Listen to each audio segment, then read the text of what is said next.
Hi, this is Chaplain Tyler, and you're watching this video on You Got This with Tyler.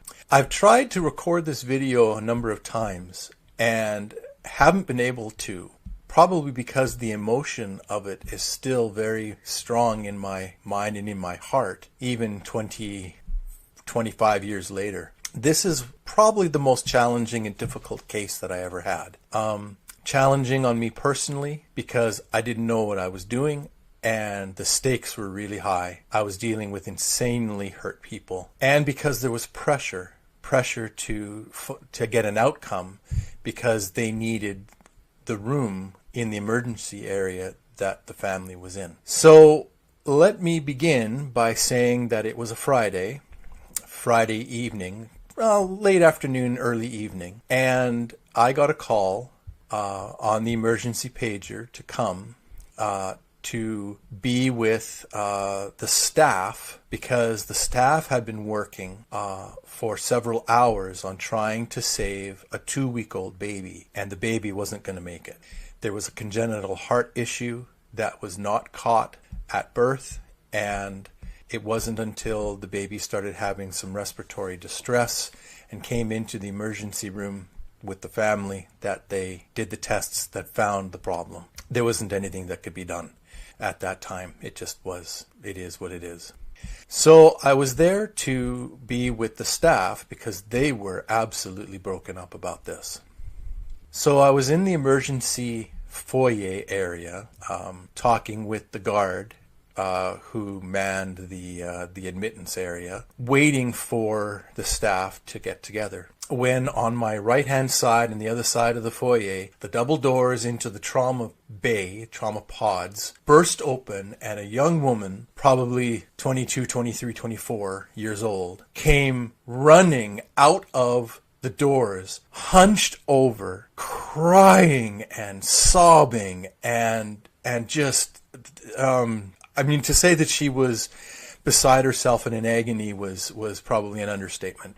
And even though I hadn't been called to come and work with the family, a little voice inside my head said, I think the family's going to need me.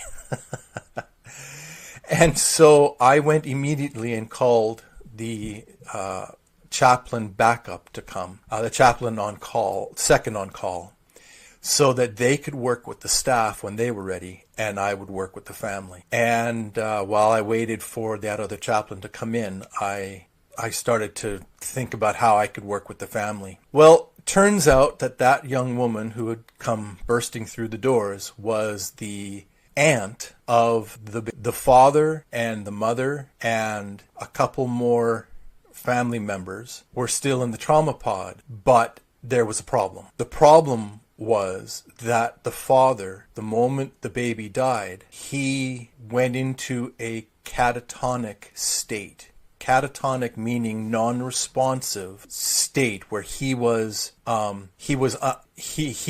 could not speak, he could not react, he was locked, holding his little baby girl, looking down at her. He couldn't let anybody else take her, touch her, or anything. It was just such an extreme reaction in his grief. The family came out of the room, and as I introduced myself, they told me what was happening. And I thought, oh man, this guy his heart is broken, and how do I help him? How do I reach him? The family couldn't reach him. He refused to respond to them.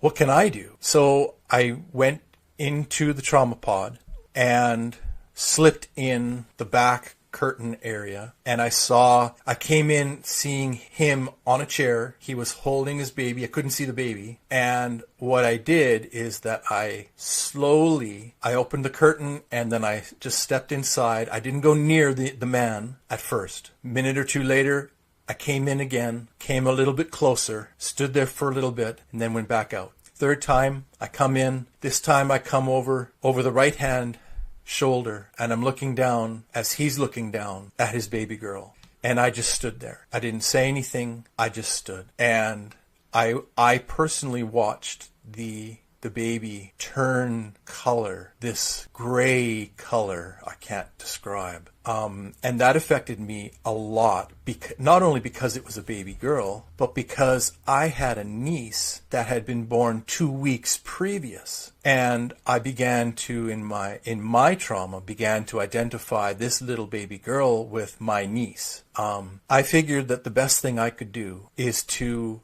show the man that I was going to focus on what he was focused on. He was focused on his baby girl. He was also in a state where he couldn't, in his trauma reaction, he was stuck in time. It was like a part of him could not accept the fact that she was dead. And so I went out, came back in a fourth time, and this time, as I edged very closely to him, I came to the side just a little bit more, not just at the back, so he could see me. And I knelt down and I just, again, looked at her. And I was there with him for a few minutes before I said anything. And the first thing I said is, "Have such a beautiful daughter."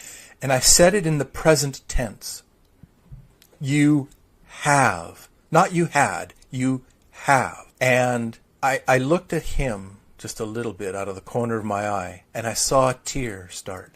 He couldn't really say or do anything, but I saw a tear. It was the first reaction and so I said, "You must be so proud of her." And this time the tear trickled down his face. And I just was there for a little bit. Suddenly the curtain opened where I had come in, and the nurse came and motioned for me to come out. And so I very gently got up and didn't say really anything, because he was still locked in his kind of trauma reaction. But I went out, and the nurse said to me, out of earshot, said, "We have casualties coming in by ambulance, and we need this trauma pod. We need you to get him out of there." Oh no! He's stuck in this reaction, and I didn't know if I had been able to get him far enough along so that he could enter into the present moment. He was still stuck with his baby daughter. Well, I had to try. And so I went back in, slowly made my way to his side again, knelt down, just was with him. And after a minute or so, I said, I just told him the truth. I said, "We have hurt people coming to the hospital here, and if it's okay with you, I would like to bring you to a family room where you can spend a little bit more time." And it took him a second or two to respond, and he kind of blinked. And he didn't quite shake his head, but he responded kind of in a daze, kind of like, and I helped him. I got up and I helped him with his baby daughter. I helped him stand, and I basically offered my arm to him. He took my arm while he was holding the baby with the left. He took my arm with the right arm, and he was shuffling almost like an old man. And I don't blame him. This was absolutely horrendous for him and the family. And I opened the curtain and brought him around the side, out through the double doors where his family was waiting for him. They came over, and he was able to give the daughter to his wife. And I helped them go to the family room, and they were there, and they cried, and it was I guess it was a good outcome from a therapeutic point of view. By this time, the other chaplain had come and worked with the staff, and I worked more with the family and helped them. And I was too traumatized at the end of it to do much more. I let the other chaplain have the on-call pager for the rest of the time, and I went out to visit my sister and my little niece because I couldn't cope. The trauma of seeing the baby turn color had got to me, and I couldn't believe in my heart that my niece was okay. And so while my sister went basically outside for a while, I stayed in with my niece and just held her. After about 50 about 50 minutes of just holding her. I could look down on her and I didn't have to check that she was still breathing. I didn't have to expect that her color was changing. I could start to feel that things were more normal in my heart again. And the trauma of that had subsided. I didn't know what I was doing. I did what I thought was right to enter into and feel what that father was feeling. I knew the effect of his not being able to react was having on the rest of his family, but they didn't know how to reach him. I didn't know how to reach him. And all I could do was slowly enter into his world. A few months later, I was able to go to a conference on trauma intervention. And the speaker was a long-time trauma practitioner, first responder. And after the conference, after that day's conference, I went up and I said, I'm a chaplain in healthcare, and I had a situation that I would like to get a little bit of feedback from you on. And I related the story almost as I told it to you here. And he looked at me and he said, you instinctively did everything exactly as was needed and as a trauma practitioner that we would have done. You stayed in the present tense with him. You understood his reaction and his trauma shock, and you were able to be with him and get him to move from that state of being stuck in time to being able to slowly enter back into the normal flow of time in the present reality. And I was so thankful to hear that. I asked if there's anything else that I could do. He goes, no, you did what you needed to do in that situation. You did exactly right. From that situation, I learned a couple of very important things. The first thing I learned is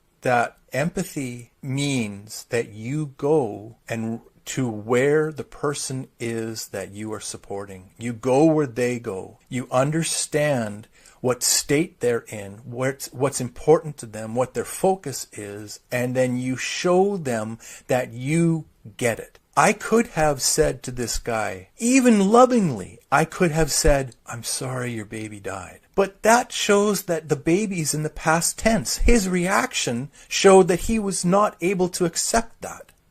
So I couldn't go there. I had to go a step back in the present tense. You have such a beautiful baby girl or baby daughter. That showed that I understood where he was.